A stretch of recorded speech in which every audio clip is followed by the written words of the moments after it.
తోటి ఇది మొట్టమొదటిసారి ఎల్బీ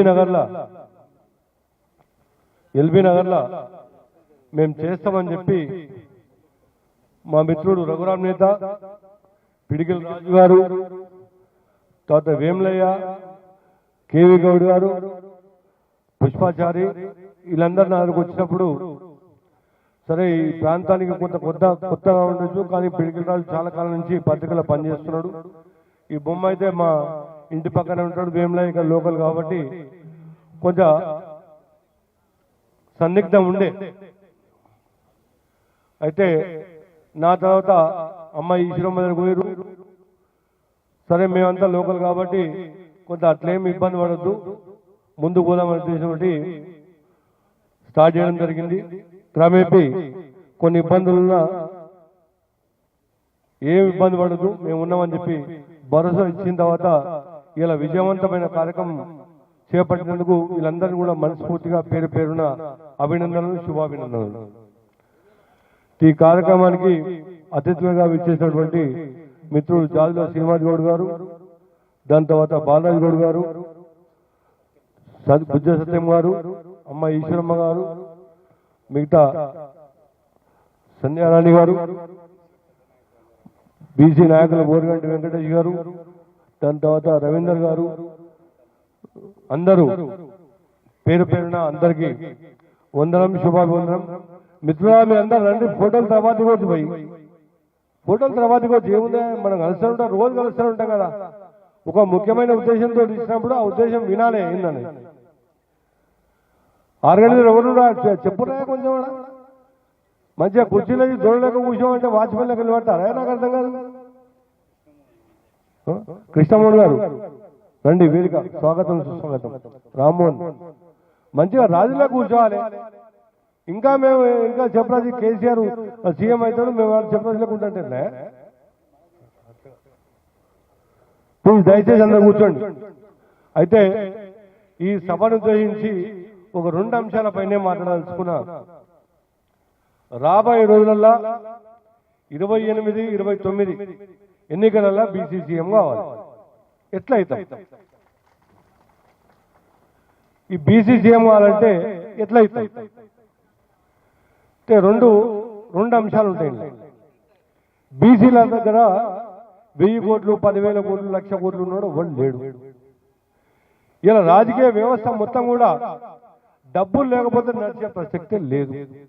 ఒక కార్పొరేటర్లు పడితే 1 కోటి రూపాయలు, 2 కోట్లు, 3 కోట్లు లేని ఎన్నికలకు కొట్టాలి. మరి బీసీల దగ్గర డబ్బులు లేవు, మరి ఎట్లా యునైట్ అవుతారు వీళ్ళంతా? 2 అంశాలు ఉంటాయి. అందరు బీసీలు అందరూ ఇప్పుడు చాలా మంది దేవుళ్ళు ఉంటారు, మనం అందరు దేవుళ్లకు దండం పెట్టి అయ్యా ప్రతి బీసీ అకౌంట్ లో ఒక 100 కోట్లు వేయి, లేకపోతే ఒక 1000 కోట్లు వేయి చెప్పాడు కదా. మరి దేవుడు కనుక నిజంగా కిందికి దిగొచ్చి వీళ్ళందరూ పాపం పేదరికం ఉన్నారని చెప్పి 1000 కోట్లు వేస్తే అందరు అప్పుడు 4 కోట్లు, 5 కోట్లు, 10 కోట్లు, 20 కోట్లు పట్టుకొని రంగంలో దిగితే అప్పుడు గెలిచే అవకాశం ఉంది.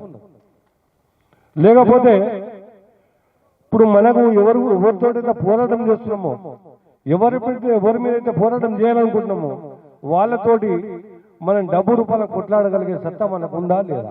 ఒక్కసారి గుండె మీద చేసుకుని ఇది చేయండి. మరి దేవుడు వచ్చి 1000 కోట్లు వేస్తాడా ఒకరు కాకుండా? అది జరిగే పనేనా? కాదు. మరి కాకపోతే ఇంకొక అంశం ఉన్నది. అదేం చేయాలి? మన చేతిలో ఓటు అనే ఆయుధం ఉన్నది. ఆ ఓటు ద్వారా ఎవడని మనోడు వాని ఓట్లు వేద్దాం రాబాయ్ అని ఒక డిసిజన్ తీసుకొని పార్టీలకు సంబంధం లేకుండా సామాజిక మార్పు ఎప్పుడైతే వస్తుందో మార్పు కోసం దిశగా ప్రయాణం చేసినప్పుడు మాత్రమే ఓ బీసీ సీఎం అవుతాడు, ఓ బీసీ ఎమ్మెల్యే అవుతాడు. మీరందరూ సాయంత్రం కాగానే ఎన్నికలు కాకముందుకు నిలబడకముందు నా ఎమ్మడి 100 మంది ఉంటారు ఇంకా బీసీలో మొత్తం. అన్నా మీ ఎమ్మడి ఉంటామన్నా చూద్దామన్నా ఎట్లా ఓడిపోయినా మనమేనా గెలిచి అని చెప్పేసి ఎన్నికలు స్టార్ట్ అయిపోయి పైసలు పంచేసరికి షురు ఎప్పుడైతే నేను ఇంకా చూసేసరికి ఇక్కడ ఉంటారు 98 గాయబ్. వీళ్ళెవరు అంటే అంతా బీసీలే. 1,00,000కు 2 లక్షలకు ఇక ఓటుకైతే అది దిక్కుమాల పరిస్థితి. 500 రూపాయలు హాఫ్ బాటిల్ ఓ బిర్యానీ ప్యాక్. విచిత్రమైన చదువుకున్న వాళ్ళు కూడా డిగ్రీ చదువుకొని ఇంజనీరింగ్ చదువుకొని వాళ్ళు కూడా ఎవరికి ఓటేయాలో సోయి లేకుండా అది ఈ పార్టీ మంది అంట కదా, టీఆర్ఎస్ పార్టీ మంది అంట కదా, బీజేపీ మంది అంట కదా, కాంగ్రెస్ మంది, ఏ పార్టీలు మనవి కావు. మనోడు ఎక్కడుంటే అదే మన పార్టీ. ఎప్పుడైతే మీ ఆలోచన విధానంలో మార్పు కోసం ప్రయత్నం చేస్తారో అప్పుడు మాత్రమే బీసీ ఎమ్మెల్యే అవుతాడు, బీసీ సీఎం అవుతాడు. వాళ్ళు ఇచ్చే కక్కుతు గురించి రూపాయి కక్కుతు కూడా ఎప్పుడైతే మీరు ఓటు అమ్ముకునే ప్రయత్నం చేస్తారో ఈ సృష్టి ఉన్నంత వరకు ఈ మార్పు జరగదు. దయచేసి అందరూ కూడా ఒకసారి ఆలోచన చేయాలి. విద్యావంతులు ఎవరైతే ఉన్నారో, రాజకీయ స్పృహ ఉన్నారో, సామాజిక స్పృహ ఉన్నారో మీరందరూ కూడా ఆలోచన చేయాలి. మార్పు ఉంచి మన దిశ మన ప్రయాణం ఎటువైపు మనం ఏం చేయాలి. మీరు ఏం చేయొద్దు, ఓట్లు ఇచ్చినప్పుడు మనలో కోటి మీరు కత్తులు వాటి కొట్లాడలేదు, ఓని ఓటు చేయలేదు, దుంకేయలేదు, లేకపోతే ఒక్కోటి రూపాయలు 10,000 తీసుకుపోయి ఓనికి చేయలేదు. దయచేసి ఈ మార్పు దిశగా ఎప్పుడైతే ప్రయత్నం చేస్తారో ఇక్కడ ఎలిబినగర్ నుంచే తెలంగాణ ఉద్యమం స్టార్ట్ అయింది మీకు తెలుసు. ఆ ఉద్యమంలో ప్రత్యక్ష సాక్షిగా నేను ఈ 14 సంవత్సరాలు తెలంగాణ పోరాటం చేసిన, తెలంగాణ రాష్ట్రం ఉంది 10 సంవత్సరాలు వెయిట్ చేసిన.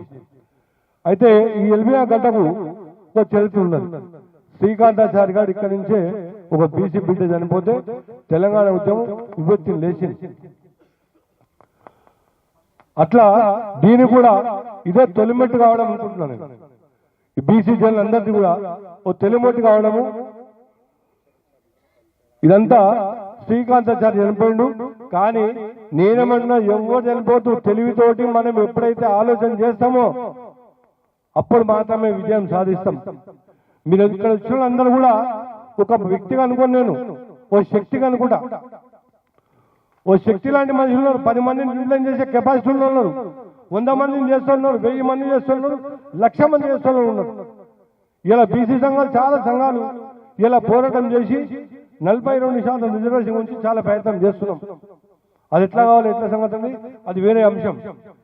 దయచేసి ఇక్కడ వచ్చిన విద్యావంతులకు, రాజకీయ నాయకులకు, బీసీ సంఘ నాయకులకు ఎక్కడైనా బీసీలు పట్టే అక్కడ సంఘాలన్నీ కూడా ప్రజెంట్ అయ్యి ఆ వ్యక్తి గురించి ప్రయత్నం ఎప్పుడైతే చేస్తామో, ఎప్పుడైతే మార్పు గురించి ప్రయత్నం చేస్తామో అప్పుడు మాత్రమే రాజకీయంగా మనం ఎదుగుతాము.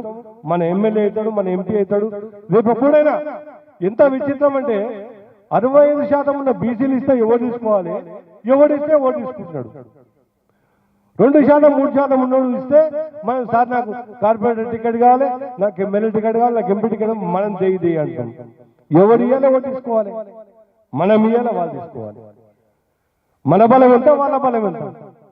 కానీ ఒకరికి మన సోయి లేకుండా ఇన్ని రోజులు ఉండే ఇప్పుడు సోయి తెచ్చుకున్నాం. చాలా రకాలుగా చాలా మంది చెప్తా ఉన్నారు. ఓటు రూపాన ఎప్పుడైతే మార్పు వస్తుందో అప్పుడే విజయం సాధిస్తామని చెప్పేసి సభాముఖంగా అందరు కూడా నా అప్పీలు నా రక్తిస్తూ మీ కడుపులో తలబెట్టి చెప్తున్నా. మీరు ఎప్పుడైతే మీ ఆలోచన విధానం మారుతుందో అప్పుడే బీసీ సీఎం అవుతాడు, బీసీ సామ్రాజ్యం వస్తుంది. దానికి అందరం కూడా అనుగుణంగా ప్రయత్నం చేద్దామని చెప్పి తెలియజేసుకుంటూ సెలవుస్తున్నా. జై హింద్.